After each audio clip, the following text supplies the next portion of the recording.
The specific heat capacity of a substance is it's characteristic property, इसकी characteristic property है, ठीक है। It is different for different substances, usually a good conductor of heat has a low specific heat capacity, ठीक है। यानी कोई good conductor होगा heat का तो उसकी स्पेसिफिक कैपेसिटी कम होगी, ठीक है, और जितनी ज़्यादा होगी उतना वो बैड कंडक्टर होगा, ठीक है। For example specific heat capacity of copper is इतना और वाटर की इतना है, तो कॉपर ज़्यादा अच्छा कंडक्टर है,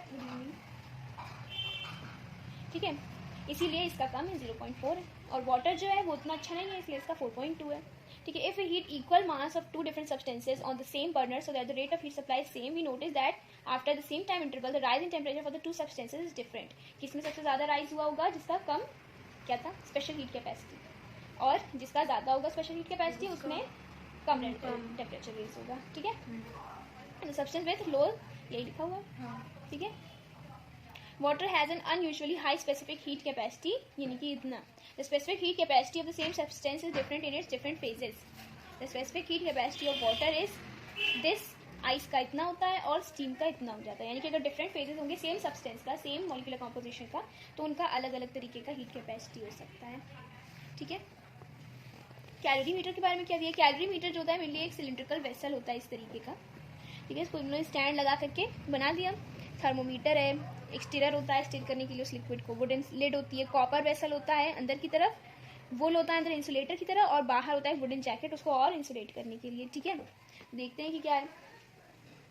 it is made up of this copper as, हाँ, तो it is made of thin sheet of copper, क्यों? क्योंकि कॉपर जो होता है गुड कंडक्टर ऑफ हीट होता है और ये बहुत जल्दी गर्म हो जाएगा इसके, अगर इसके अंदर का भी कंटेंट गर्म है तो। Copper has low specific heat capacity so the amount of heat energy taken by the calorimeter itself from the contents to acquire its temperature is very small. थोड़ा सा भी अगर टेम्परेचर का चेंज होगा तो कॉपर का रेज हो जाएगा टेम्परेचर, ठीक है। The outer and inner surfaces of vessel are polished so as to reduce the loss of heat due to radiation. बाहर के सारों को हमने इंसुलेट कर दिया और पॉलिश भी कर दिया ताकि किसी तरीके के कन्वेक्शन, कंडक्शन या रेडिएशन से कोई हीट लॉस ना हो। फॉर इंसुलेशन हमने एक वुडन जैकेट लगा के रखा है और उन दोनों के बीच में, कैलोरीमीटर के बीच में और वुडन जैकेट के बीच में वुल लगा दिया ताकि और इंसुलेशन हो जाए, ठीक है। To avoid the heat loss by conduction, ठीक है। तो पेंट क्यों किया है? To avoid the heat loss by radiation, और ये हमने दो तरीके की वुडन जैकेट और वुल क्यों लगा के रखा हुआ है? ताकि कंडक्शन से कोई हीट लॉस ना हो। It is covered with a wooden lid to avoid the heat loss by convection. तो तीनों तरीके का हमने बताया कि रेडिएशन से, कंडक्शन से और कन्वेक्शन से, तीनों तरीके की हीट लॉस से बचाने के लिए इसमें कुछ मेजर्स लिए जाते हैं। The lid has two holes, दो, और ये इसमें डाल दिया जाता है, एक से थर्मोमीटर एक से स्टिरर, ठीक है। अब क्या होता है इसमें ये भी है, इसको रीड करो यहाँ तक। इसके प्रिंसिपल में देखें क्या लिखा हुआ है।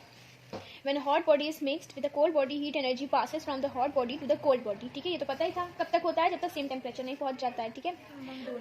हाँ, अगर कोई लॉस नहीं हुआ है सराउंडिंग को, तो यानी कि अगर मान लो परफेक्टली इंसुलेटेड है तो जितना हीट लॉस हुआ होगा हॉट बॉडी के थ्रू उतना हीट गेन हुआ होगा कोल्ड बॉडी के थ्रू, ठीक है। इस प्रिंसिपल को हम लोग क्या कहते हैं? Principle of method of mixtures या प्रिंसिपल ऑफ कैलोरीमेट्री, ठीक है। इसका हम लोग मैथमेटिकल स्टेटमेंट, और हाँ, ये किसके ऊपर बेस्ड होता है? Law of conservation of energy, ये पूछा जा सकता है, ठीक है। मैथमेटिकल स्टेटमेंट अगर हम लोग इसका देखें तो मान लो कि जो ए है, कोई सब्सटेंस ए है, उसका मास m1 है, उसकी स्पेसिफिक हीट कैपेसिटी c1 है, टेम्परेचर t1 है, उसको मिक्स किया जा रहा है सब्सटेंस b के साथ जिसका मास m2 है, स्पेसिफिक हीट कैपेसिटी c2 है और टेम्परेचर जो है t2 है। और मान लेते हैं कि जो t2 टेम्परेचर वो t1 से कम है, यानी कि a जो है वो हॉट बॉडी है और b जो है वो कोल्ड बॉडी है, ठीक है। तो जो a है उसकी टेम्परेचर में कितना लॉस हुआ होगा? मान लो t1 माइनस t, टी क्या है यहाँ पे? फाइनल टेम्परेचर, यानी कि वो जो सेम टेम्परेचर था जिसपे ए और बी आकर के सेटल किए, ठीक है। तो कितना लॉस हुआ होगा? t1 माइनस टी, और बी के टेम्परेचर में कितना राइज हुआ होगा? t minus t2। t1 आगे इसमें क्यों रखा हुआ? क्योंकि वो हॉट बॉडी उसका टेम्परेचर ज्यादा होगा, और इसमें t2 पीछे क्योंकि वो कोल्ड बॉडी उसका टेम्परेचर कम होगा, ठीक है। उसके बाद हीट एनर्जी लॉस्ट बाय ए कितना हो जाएगा? हम लोग फॉर्मूला लगाएंगे mc डेल्टा टी, ठीक है। m1 ए का मास, c1 उसका स्पेसिफिक हीट कैपेसिटी और फॉरेन टेम्परेचर जो कि हमने कैलकुलेट किया t1 माइनस टी। ऐसे बी का भी कर देंगे m2 c2 t minus t2, ठीक है। और अगर हमने सराउंडिंग में कोई भी हीट लॉस नहीं करवाया है, ठीक है, इंसुलेटेड बॉडी था, परफेक्टली इंसुलेटेड था, आइडियल कंडीशन थे, तो जो इसमें हीट लॉस हुआ है वही हीट गेन बी में होगा, यानी कि m1 c1 t1 minus T जो होगा किसके इक्वल हो जाएगा? m2 c2 ब्रैकेट में t माइनस t2, ठीक है। तो ये होगा जब हम लोग law of conservation of energy को मानेंगे। If calorimeter or a vessel is used for mixing the two substances A and B, we must also take into account the heat energy gained or absorbed by the calorimeter itself, ठीक है। To attain the final temperature. If the mass of calorimeter is capital M और specific heat capacity कितनी हो जाए, मान लो सी, तो हम लोग हीट एनर्जी कितनी गेन करेगा, ये एम सी, यानी कि इसका मास एम सी डेल्टा टी होता है ना, इसका मास, इसका स्पेसिफिक हीट कैपेसिटी और इसका change in temperature T minus T two, इसका भी तो एक टेम्परेचर गेन हुआ होगा। तो इसका इक्वेशन क्या हो जाएगा, ये हीट लॉस है बाय ए, ये हीट गेन है बाय बी, और ये हीट गेन बाय वेसल, ठीक है। तो दोनों को ऐड करके हमको लिखना पड़ेगा, ठीक है। M1 C1 T1 minus T, M2 C2 T minus T2 और MC T माइनस T2, ठीक है।